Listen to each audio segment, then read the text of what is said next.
In the world of cinema, there are films that go beyond being just a simple work of art. Films that, even months and years after their release, still remain etched in our minds, take root in our hearts, and create an eternal legacy in the depths of cinematic history. But among them, one film stands out more than all the others. A film that not only redefined the boundaries of cinema, but also crossed the lines between reality and legend. The Godfather. But have you ever wondered what secrets lie behind this masterpiece? Why is it that this film, with all its grandeur, can still be dangerous? Why did The Godfather not only change the Mafia world forever, but also unpredictably impact the real lives of those involved with it? Do you know that some of the most shocking stories behind the scenes of the film might be even more shocking than the film itself? This is where everything you didn't know is revealed. From real murders to hidden politics, from unfair Oscars to director battles that ultimately saved the soul of the film. Are you ready? Because in this incredible journey into the world of The Godfather, you will witness shocking truths that will forever change your perspective. If you're not with us yet, hit the share button right now and follow the Hope Forge channel, because you never know what secrets of the cinematic world and the real world await you in our upcoming videos. If you love behind-the-scenes stories and shocking truths, this is the place you need to be.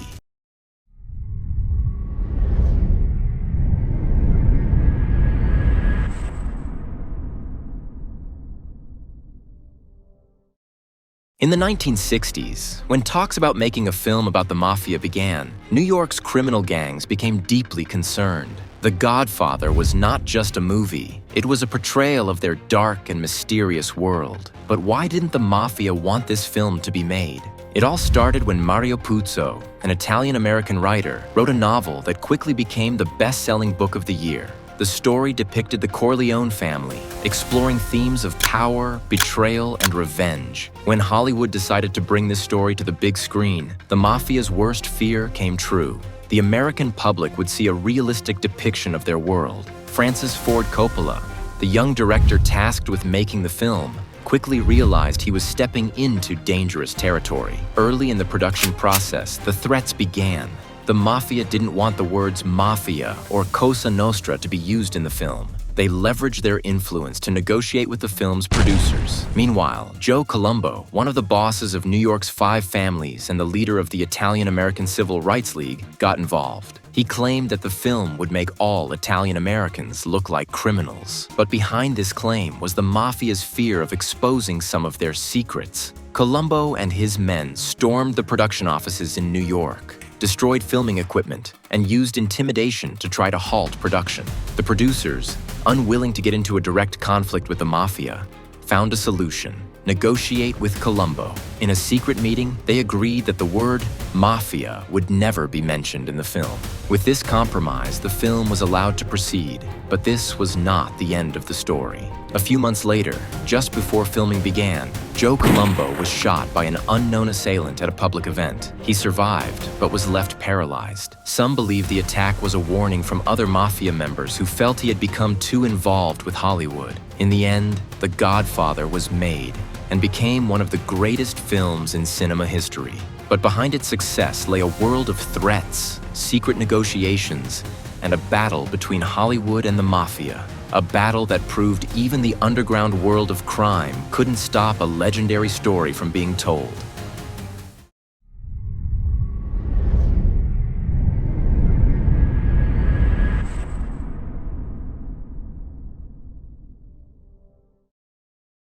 When people talk about The Godfather, many assume it's just a fictional Hollywood story. But what if I told you that much of it is actually based on real events? That the Corleone family wasn't just a product of imagination, but had deep roots in the real world of the Mafia?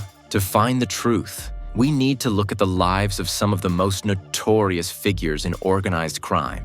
One of them is Vito Genovese, one of the most dangerous Mafia bosses. Just like Vito Corleone, he rose from being a simple Italian immigrant to becoming one of the most powerful crime figures. But this isn't just a surface-level similarity. Genovese, like The Godfather's main character, fought a hidden war to maintain his power, influenced politicians, and pulled the strings behind the scenes to shape the fate of an entire city. And that's not where the comparisons end. If we look at a younger version of Corleone, we'll find even more striking similarities. Some believe that Michael Corleone was inspired by Carlo Gambino, one of the most secretive and ruthless mafia bosses in history. He was calm, calculated, and lethal, just like Michael, who transformed from an innocent outsider to a ruthless mafia leader over the course of the film. But what truly sets The Godfather apart from other mafia movies is its accurate portrayal of the mafia's power structure. The 5 families in the film are a direct reflection of the real-life 5 families of New York's mafia: Gambino, Genovese, Lucchese, Bonanno, and Colombo. These families dominated the illegal trade for decades and even challenged the government itself. And if you think the film exaggerates certain scenes, think again. That famous moment when a severed horse's head is discovered in a bed? Yes, something like that actually happened in the mafia world. It was a message, a form of warning used in the criminal underworld. However, in the end, The Godfather isn't a documentary.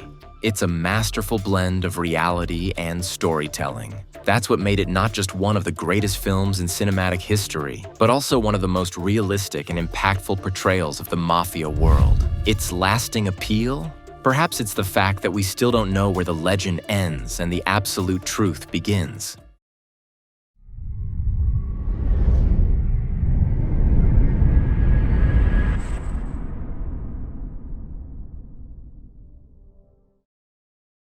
When talking about The Godfather, one name instantly comes to mind: Marlon Brando.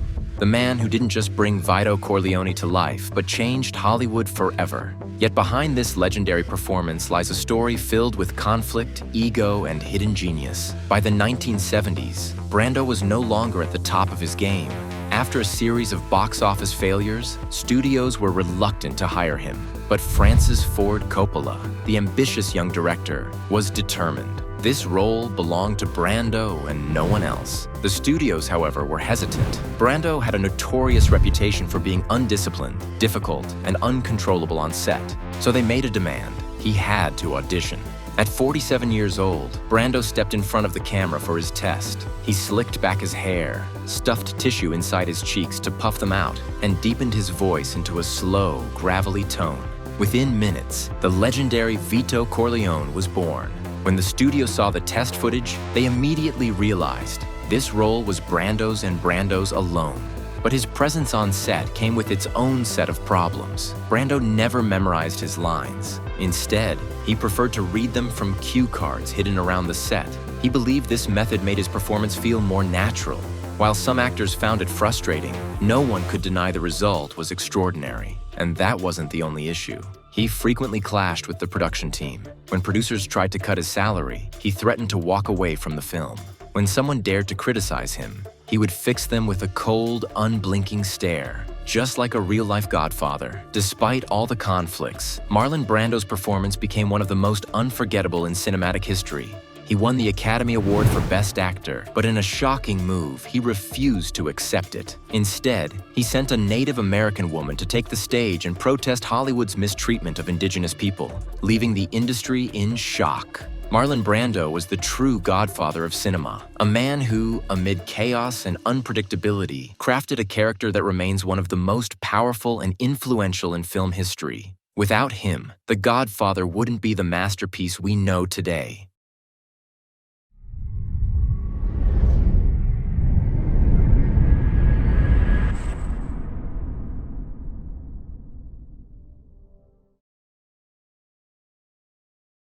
When The Godfather was released, audiences expected an engaging story about the Mafia. But no one could have predicted that this film would not only revolutionize cinema, but also have deadly real-world consequences. The film didn't just portray the Mafia in a new light. It made many people in that dangerous world feel truly threatened. Some of these people were directly or indirectly connected to real organized crime. In fact, The Godfather portrayed the Mafia with such brutal accuracy that several real-life figures from the criminal underworld felt that the film was a direct threat to them, one that could mark the end of their reign. One of the first to feel the impact was Joe Punto, a well-known New York mobster.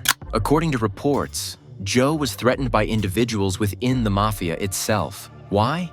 Because The Godfather exposed the lifestyle and operations of the Mafia with shocking realism, something that posed a serious risk to those in the world of organized crime.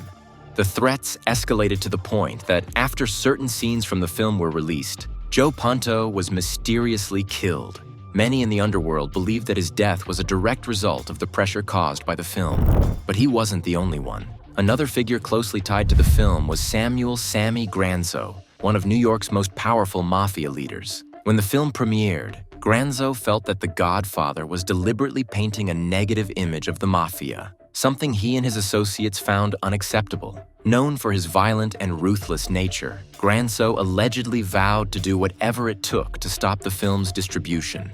According to some sources, he even orchestrated pressure campaigns against film studios and directors. However, not long after, Granzo was also mysteriously killed in a violent altercation, his death remaining one of the most suspicious Mafia-related killings in history.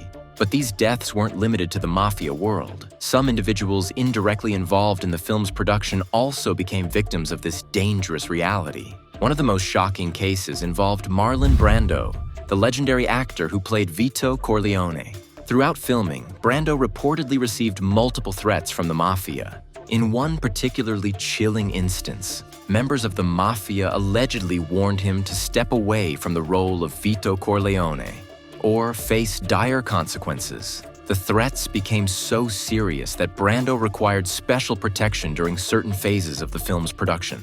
Though the threats didn't lead to his physical death, they arguably marked the beginning of the end of his Hollywood career, as he increasingly distanced himself from major productions. Meanwhile, the real murders within the Mafia world, which were never shown in the film, continued to spread fear in the criminal underworld. The Godfather didn't just depict the Mafia, it exposed it. And as a result, several real-life figures found themselves in greater danger than ever before. Some were deeply angered by the film's portrayal, and in the end, they lost their lives in the violent power struggles that followed. Ultimately, The Godfather wasn't just a movie. It became a mirror reflecting the real Mafia world, a film that perfectly illustrated how power, wealth, and influence could be deadly, and a film that, in ways no one could have foreseen, triggered a series of real-life events that proved just how ruthless and unforgiving the Mafia truly was.